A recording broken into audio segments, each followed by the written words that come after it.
Hey, and welcome to Unlearning Stress, the podcast where we break the rules and cycles that keep you overcommitted, overstretched, and just plain exhausted, and replace them with something better. No fluff, no guilt, just real talk, real solutions, and expert insights to help you shift the way you live. Whether you're here for the first time or you've been with me for a while, you're in the right place. I'm Mischelle O'Neill, your resident emotional wellness coach, and I'm here to help you unlearn the patterns that are wearing you down so you can live with more ease, clarity, and control. Let's get to it. Have you ever wondered, especially nowadays, is this my time to speak, or should I say something? Should I speak out? Should I say what's on my mind? Have you ever been in that position? And the thing is, when you start thinking that way, you're like, where is this coming from? And what is actually coming from is it's an internal conversation that you're having about your courage.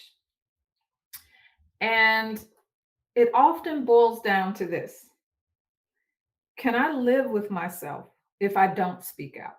Have you ever been in that position where there's something you want to say, something you feel like you should say, and you don't?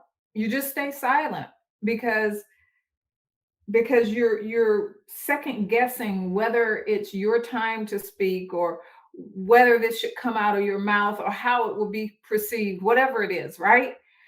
And so you ask yourself, can I live with myself? Can I live with staying silent? Can I ignore what's in my heart?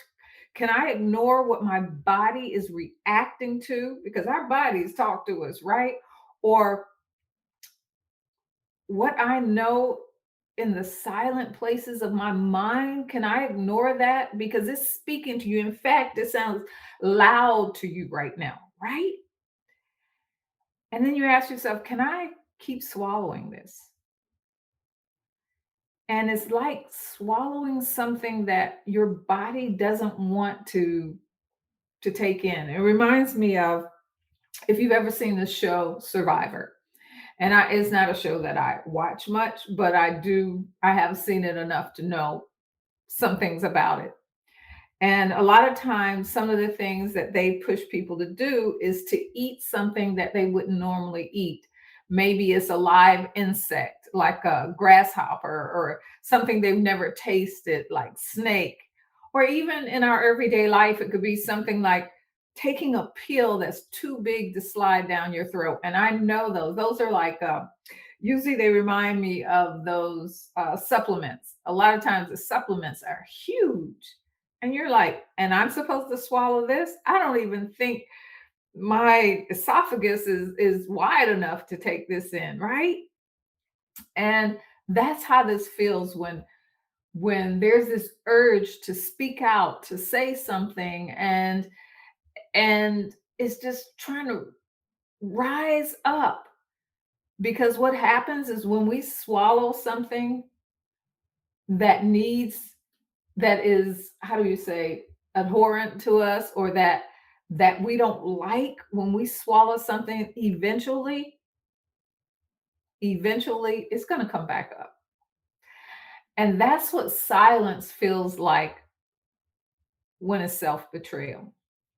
And yeah, I said it because that's exactly what it is. If it's that deep, if it's speaking to you that deep, if it's that deep in your soul, and in your throat, in your body, in your mind, then when you don't say something, that's a form of self-betrayal. And there is nothing, absolutely nothing peaceful about that. And you know what? It doesn't make us more mature. And it's really, if you think about going back to Survivor, think about that thing you don't want in your throat going down your throat. So, in a sense, it's internal abuse, because you know that you're swallowing something, that you're taking in something, that you're allowing something that just is so abhorrent to you. And what happens when you let this go? And you tell me if I'm wrong. I'd love to hear. But you start resenting yourself. You start looking in the mirror and you don't like that person you see, and you start thinking, why didn't I say something? I should have said something. It bothered me, and I sat there and let it go. How many times I remember back in my military career when I first went in, and it was predominantly male. We won't say how old I am, but and the job I was in was predominantly male. And back then, a lot of things were allowed, and the guys would have girly pictures around and whatever, and I never said anything. I hated it, but I wanted to fit in. I wanted to be a part of, and so I didn't say anything, and I let it pass. I let it go, and I asked myself each time that happened, why did I let it go? Why did I swallow it? Why don't I have the guts to say anything? And that's what we asked ourselves when we're looking at ourselves in the mirror. Is like, why didn't I say something? I could have said something. I know how I felt, or why did I just let that go? Now they're gonna think it's like a dirty joke. You hear a dirty joke and you don't like it, but you laugh with everybody else. You let it go. And so you ask yourself, why did I let that pass? Why did I not say something? Why didn't I say, I don't like that? I don't like what you said about those people, or I don't I don't like when you cuss like that, or whatever it is. Why do you not say something? Why did you why did you swallow that pill again? And what happens is over time, you don't just resent what happened and that you let that go. What happens over time is you start disliking the woman that you see yourself becoming, how you've let things go, how you've squashed yourself, how you've pushed yourself aside just to fit in. And that's the weight, the real weight. And hey, I'm Michelle O'Neill, and you are on Break Time Live. And I love to take this time on Thursdays in the middle of the day. Maybe you can have lunch with me or whatever it is, and we can have these conversations. And so, one of the first things I want to ask you back to this, because I don't want to hold you long and I know lunch is short. How do you know when silence is wisdom? Because I'm not saying every moment, every time you feel this way, that is a good thing to speak out. We have to have wisdom there. And so the question is, when is it wisdom and when is it fear? When are you silent because you're afraid of something or you don't want to deal with something? And I can hear my mom. When I first started thinking about this, I remember her saying all the time, don't cut your nose to spite your face. How many of you have heard that one before? And at first, when she first said it, I'm like, huh? And she explained it to me. And that phrase was and still is wisdom right now. And not every moment is your moment. Not every time we feel a certain way is for us to just spit it out and regurgitate it all over everything. Not at all. We have to gauge it. We have to look at the situation around us, and that's what I like about so many women today who are speaking out. A lot of times is the questions that you ask yourself is, okay, where am I? Is this the right forum? Is this the right um, environment for me to speak at this time? Is this the right time? And who am I speaking to? One of the things is, can they hear what I'm saying? Do they Are they receptive to what I'm about to say or what I want to say? And then the question you ask yourself is, even if they may not be receptive, if I spoke to just one, if one person heard this out of the multitude, is that good enough for me? And then the question is, what are the consequences of me speaking out right here, right now, where I am at this time and space?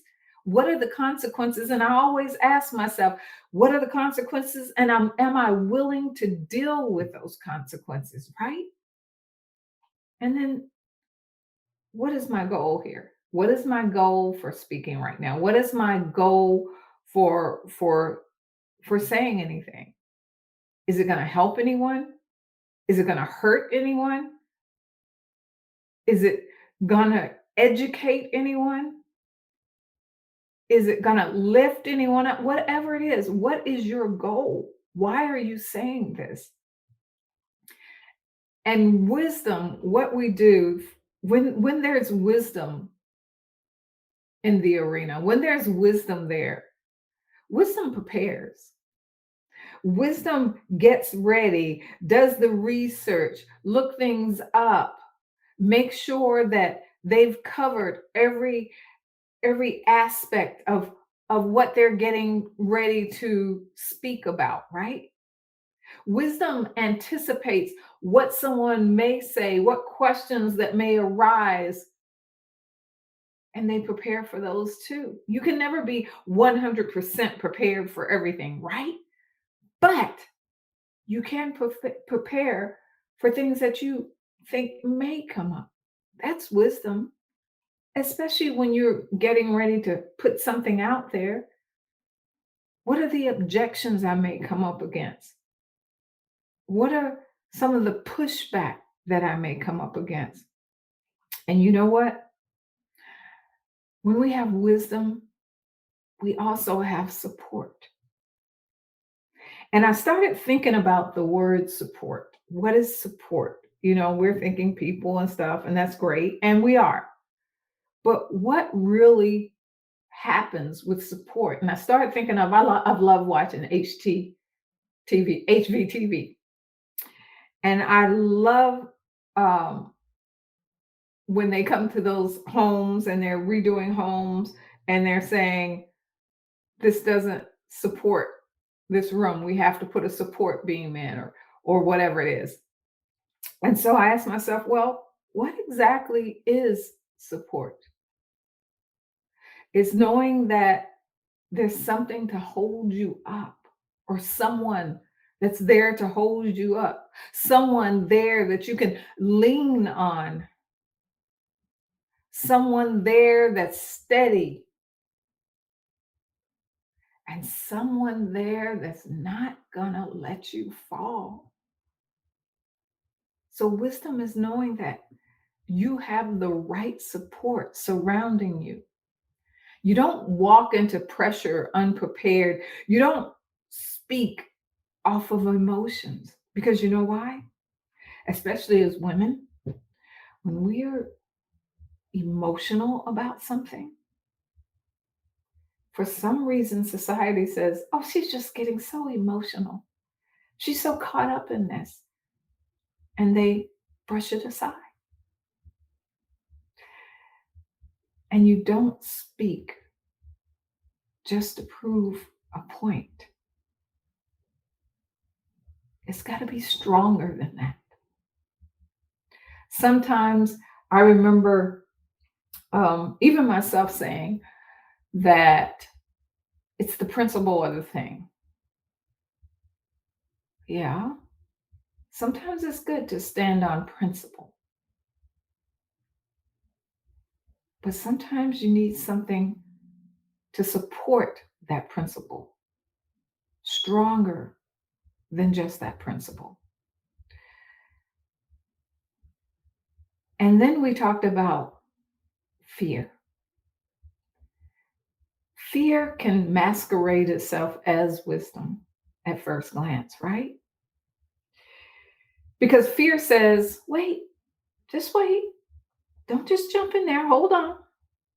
Be careful. Make sure this is right, right? Stay quiet. Don't draw attention to yourself. And on the surface, doesn't it sound like what I just said? Doesn't it sound like, hey, we're being careful? We're looking at the repercussion. We're looking at whether I've done my research. I'm staying quiet because it's not the right environment, right? All this sounds good. But the difference between fear and wisdom is that fear keeps postponing even after you're prepared. Fear actually shows up when you know the facts, right? We just talked about them. You've done the research, you thought it through, you prayed it through, right? You vetted everything, you made sure. You've asked your support council, everyone, you've ran it by everybody, they've given you your opinion, and you still hesitate. And that hesitation isn't because you're unclear, but because you're afraid of what it may cost. That's it. That's when silence shifts from wisdom to self betrayal, because it's all moved back to you protecting yourself. So let me ask you this: what are you actually afraid of losing if you speak? What is the cost? You're not afraid of speaking most times, but you are afraid of loss. And that loss that I'm talking about depends on the environment. It could be safety, loss of safety, of security, income. Nobody wants to lose money, right? A relationship or access or your reputation, a loss of your stability, where you stand, how you're seen. And you know, one of the hardest one is a loss of belonging, because we are relational creatures. And these aren't small things. These are what run our lives. These are things that we built and we worked for, and we put so much time and energy and love and care into. And the thought of losing even one of those is astronomical. So when somebody says to you, just speak up, as if it's easy, right? Say what's on your mind. Just speak up. Come on now. I can't believe you didn't say anything. They're not factoring in what you might be risking. In fact, most of the time, they don't even know what it's costing you or what you may be missing. Because when you speak, you may lose that job that you fought to get, that job that you went to college and you worked so hard for. You may lose it. That marriage that you tried to hold together. You went to therapy, you did all the things. That client base that you worked years to build, they may go bye-bye. And the approval that kept the peace in your life, the image that protected you throughout life, and those things that I just named, They provide comfort. They provide stability and certainty and control. And that's human. So fear isn't weakness. Fear is attachment. Did you hear that? Attachment to what you built, attachment to what feels secure. And that's why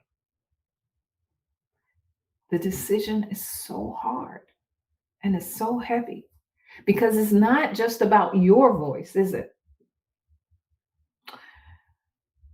It's about what your voice may disrupt. And that's not easy. Are you ready for the chasm that you may open up? Are you ready for the ground possibly opening up under your feet? Look,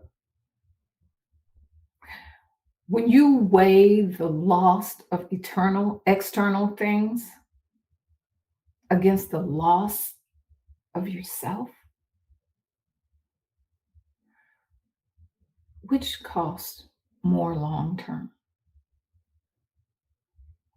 Where is the cost the heaviest long term? One thing I used to think about, when you're married, your kids will try all sorts of things to get their way, right? And especially if you're in a blended home. And one things I used to remind myself in my decisions is your kids won't live in the house forever. And yes, we want it to be comfortable. Yes, we want it to be loving and all those things. But jobs shift, bosses leave, administrations change, clients rotate, people come and go. And your kids will be there for a season and they're going to go. And what you have to live with is yourself. You wake up with you, you go to sleep with you, you carry your decisions for decades. None of those other things will be there forever, but you'll be there with you for the rest of your life. So the real question isn't what might I lose out there? It's, can I live with myself if I don't act in alignment with what I know is right? When I brush my teeth in the morning, can I live with who I see staring at me in the mirror? You've already lived long enough to have regrets. We all have, haven't we? And regrets compound over time. They don't dissolve. They happened. We live with them. And most of us try to move on. Fear, it fades. Circumstances, they shift. People, they move on. But self-betrayal, how we look at ourselves, that lingers. Self-betrayal changes how you look at yourself. It changes how you trust yourself. It changes how you show up next time. So you have to ask yourself, is the fear greater than the long-term cost of misalignment? Or will the weight of silence follow me longer than the backlash ever will? And most of the time, fear is temporary, but living disconnected from yourself is not. There are moments in life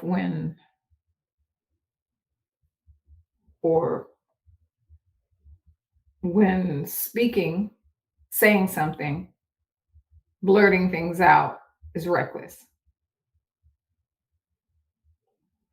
And we've all lived in those moments as well. And so we question ourselves, is this a moment or am I going to look like a fool, right? But there are moments where silence also is wisdom. There are moments where staying silent costs you more than speaking ever could. And only you know when you're standing in one of those moments. So here's what I want to leave you with. Make a decision that you can live with, not just for today,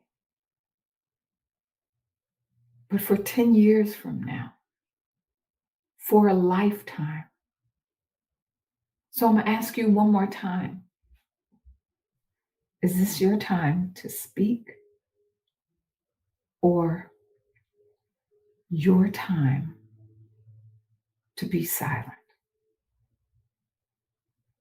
You choose. Until next time, I'm Mischelle O'Neill. Take care. Bye-bye. If this episode hits home, don't just push it aside. Lean into it. Subscribe so you don't miss what's next. And connect with me on YouTube, LinkedIn, and Substack, where we go even deeper. Links will be in the comments. And if you're ready to start unlearning the patterns that keep you stuck, keep listening, because real change happens one choice at a time. I'll see you next time. Take care. Bye-bye.